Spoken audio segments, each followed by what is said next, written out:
Sabi po ng Proverbs 4:23, above all else, guard your heart, for this is the wellspring of life. Mga minamahal, muli po ito si Pastor Al ng Shepherd Staff, and we are reminded sa kondisyon ng ating puso. Pwede po nating i-judge ang ating puso para malaman natin ang kondisyon ng ating buhay.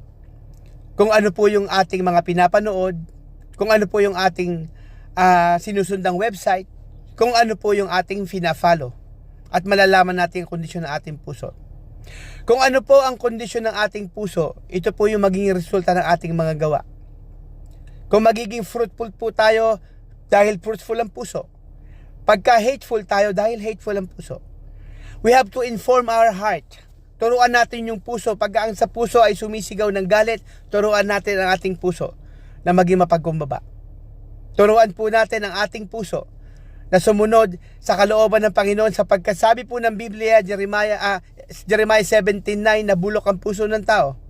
The only thing we can survive is to guard our heart above all else. Muli po, ito si Pastor Al ng Shepherd Staff. God bless you all po.